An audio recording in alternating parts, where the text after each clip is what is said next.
La industria del anime durante los 90 fue una de las más lucrativas gracias a la globalización. Pero una vez esta burbuja estalló, hubo una enorme tendencia a reestructurar el mercado y dejar de un lado el furor de los chicos y chicas mágicas tan apetecidos en Occidente, en especial en América Latina, enfocándose hacia una ola más realista y contemporánea que reflejaba la realidad japonesa y precisamente se fue adoptando para un público japonés. De esta tendencia nace una nueva corriente hacia los animes realistas que tenían fondo y forma, historias interesantes y en ocasiones muy profundas, a veces acompañadas con sutiles toques de ciencia ficción y fantasía, como era el caso de Death Note, Code Geass, y esta gran rama que ayuda a definir parte de la identidad de la nueva década. Pero por otro lado, emergieron muchísimos animes cargados de exclusiva pretensión que intentaban emular una nueva clase de éxitos. Esta lista agrupa aquellos animes pretenciosos que intentaban ser profundos y diferentes de una forma desesperada, incluso de forma ridícula, fueron adoptados como animes de culto. Ergo Proxy. La primera impresión que da esta obra es la sensación de una calidad superior planteada gracias a la imponente animación y los toques y tonos oscuros opacos para plantear una historia tecnológicamente avanzada y distópica. Los primeros episodios te generaban una sensación de que estabas viendo uno de los mejores animes jamás creados y se venía una trama increíblemente robusta, pero lamentablemente fue más la pretensión que la ejecución de la historia, volviéndose más adelante algo ridícula e insulsa, con una ciencia ficción de huevo cocido. Por fuera se veía dura la cáscara, pero por dentro muy blando, lleno de una gran cantidad de ridiculeces pretenciosas y sin llegar a ningún objetivo, no ofreciendo ningún concepto nuevo a excepción de la protagonista propuesta como el punto más atractivo de la serie. Clan Nat. Este es uno de esos animes pasteles que tenía mucho potencial, pero lamentablemente se cayó de forma terrible. Y me voy a centrar específicamente en la parte de la ciencia ficción, intentando mostrar casi como una existencia y vida en un mundo paralelo, pero tan mal ejecutada como casi la primera y la segunda temporada, que simplemente se volvió algo muy pretencioso, endeble, innecesario, acentuándose en un error de tratar de incluir ciencia ficción a la fuerza, para hacerla ver atractiva como si fuese una fórmula de la pretensión japonesa. Pero todo esto es debido a la debilidad de la producción y dirección. Animes pasteles como estos ya lo habían intentado, y el único en funcionar fue el de Air. Coincidencialmente, estos dos animes tienen en común sus versiones cinematográficas que fueron dirigidas por Osamu Dezaki, convirtiéndose tanto en las películas de Clan Land y Air en dos joyas que demuestran el cambio que se le puede dar a una obra con un excelente director. Lamentablemente, Clan Land se vuelve una serie extremadamente larga con 2 temporadas, siendo uno de los animes pasteles más pretenciosos y con menor resultado. The Big O. No hay que negar que las bandas sonoras son impresionantes de ambas temporadas. El diseño es muy llamativo, original, al mismo tiempo basado en diseños occidentales muy parecidos a Batman del futuro, pero la pretensión fue tanta que hicieron tomar algunas líneas de construcción de Cowboy Bebop, pero lamentablemente apostándole a una historia muy débil, donde lo más sobresaliente era el valor artístico que conjugaba perfectamente con una banda sonora, y su pretensión fue tanto que quisieron alargar demasiado su trama, que al final el desenlace resultó ser una propuesta ambigua e innecesaria. Una serie en esencia muy fuera de lo común, intentando tomar ese estilo que propuso Cowboy Bebop, pero con un resultado lamentable. The No Coil, una serie que en su tiempo genera una gran cantidad de expectativa por la cantidad de producción a lo largo de los años que se gastó esta obra, pero lamentablemente su estructura fue increíblemente débil, poniendo conceptos que otros animes habían propuesto de una forma magnífica, y aún peor incluyendo un apartado científico increíblemente blando e infantil, que después termina mezclando con algo de romance innecesario, y algunos elementos tan rebuscados y pretenciosos que pareciese ser una obra de fantasía, haciendo un eufemismo a la tecnología que utilizaban como magia, como círculos mágicos, casi como círculos de transmutaciones o cosas que no tenían sentido, solo porque sí. Todo era fantástico y todo era mágico y todo era utilizado por niños de 9 años que ya eran hackers, que podían cambiar la ciudad con magia tecnológica, un concepto en cierta forma que era brillante, pero se ejecutó de la peor forma posible. Un concepto de ciencia ficción con un toque de fantasía que se puede ver, por ejemplo, en el caso de Full Metal Alchemist, que intenta incluir una pseudociencia en el ámbito de la ciencia ficción para hacer un paralelo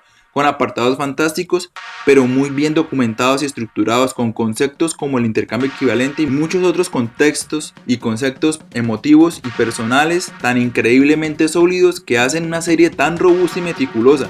Precisamente este fue el caso contrario de esta serie, que se enfocaba en unos niños y magia y gafas. Claro, en la época cuando empezó a salir la tecnología de la realidad aumentada fue algo revolucionario, pero lamentablemente estuvo muy mal enfocado. Y de esa forma un concepto tan increíblemente robusto como el de mezclar apartados fantásticos con ciencia ficción se convierte en un juego de niños sin sentido cargado con una gran pretensión.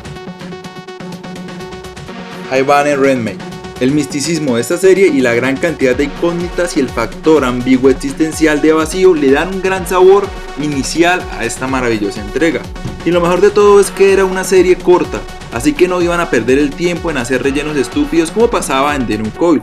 En cierta forma tenían un ambiente algo similar al surrealismo, pero al mismo tiempo de vacío existencial de Huevo de Ángel, por ejemplo. Pero lamentablemente con el pasar del tiempo, la serie se convirtió en un The New Coil 2.0, generando una ambigüedad que ni siquiera rozaba con el existencialismo. Simplemente todo era raro, confuso, solo porque sí. Todos vivían una vida jugando a la casita de huérfanos, fantasmales, extraños, mutantes, sobrenaturales, fenómenos y quién sabe qué más pretensiones. Las explicaciones que dan de ese fenómeno extraño o incluso la cosmovisión del mundo es casi nulo y al final se enfocan en un típico problema de autoestima emocional enfocado a uno de los personajes principales, intentando pasar de la fórmula de The New Coil a una especie de fórmula rebuscada de Evangelion muy mediocre, terminando con un final que tiende a ser conmovedor, casi como aquellos animes pasteles al estilo Angel Beats, Clan Land, etc. Una serie que plantea algunos conceptos interesantes pero que se convirtió en un pastel de ciencia ficción del montón. Noeim. Como si fuese una mala práctica de la tendencia de animes de esta década del 2000, este tipo de animes se enfocaba en fortalecer un elemento para hacerlo sobresalir y que fuese su punto más vistoso. En este caso, una increíble animación de CGI, por momentos a cargo del estudio Sage-like, volviéndose una serie visualmente muy atractiva y con un entorno de ciencia ficción de viajes temporales muy prometedor. Pero lamentablemente el diseño de los personajes contrastaba de forma horrible con los excelentes efectos de animación de computadora y como si fuese una mala fórmula repetida con las series anteriormente mencionadas, la ciencia ficción que venía acompañada con efectos se terminó convirtiendo en un arma de doble filo. La evolución de este concepto se volvió muy débil en favor de agregar conceptos emocionales y básicamente envidia, codicia humana, desperdiciando el concepto de las posibilidades cuánticas de viajes en el tiempo y una gran cantidad de tramas que se pudieron haber sobreexplotado como lo hizo Steins Gate, pero por el contrario, al final se convierte en una serie de romance extraño entre niños y un montón de personajes que no tenían sentido. Fantastic Children. Pareciese que se convirtió en una corriente casi como un género de la década de los 90 completo, donde se reunían todos estos animes pretenciosos anteriormente mencionados, y en este caso haciendo gala de un diseño horrible, efectos visuales de animación por computadora asquerosa y una trama lenta, tediosa y por momentos aburrida, adornados con un montón de personajes infantiles ridículos que intentaban contar una historia de ciencia ficción como siempre, adornada con magia científica ridícula. Intentaban mantener todas las incógnitas alargando y rellenando y estirando la trama hasta lograr los 26 episodios o menos. Por momentos mostraban algunos elementos interesantes, pero no se justifica la ineficiente forma de utilizar recursos y la cantidad de episodios que se generaban. Esta serie hubiese sido más interesante con una fracción de capítulos. Pero básicamente es una de esas típicas series de ciencia ficción pretenciosamente ridícula que fueron transmitidas en la década del 2000 y que por alguna razón se convierten en clásicos de culto. Red Garden. Esta es realmente la cúspide de los animes pretenciosos. Y bueno, la lista realmente es enorme, pero voy a terminar con esto. Primero, el diseño resulta ser horrible, pretencioso, demasiado estereotipado. El entorno en que se desarrolla la historia es en Estados Unidos y por ende todos los personajes eran narizones, llenos de clichés, una forma grotesca plasmando el arte visual muy difícil de digerir, una visión muy pobre de la cultura estadounidense llena de clichés raciales y culturales que producían vergüenza ajena. La historia resulta ser ridícula girando en torno de una maldición y familias que pelean por razones ridículas que pudiesen haber sido resueltas de una forma más simple, muertos vivientes, zombies y chicas que pelean contra estos muertos vivientes y al final todo resulta ser un desenlace desabrido, totalmente diluido, una total pérdida de tiempo, pero resulta que también en su época se convirtió en un anime de culto.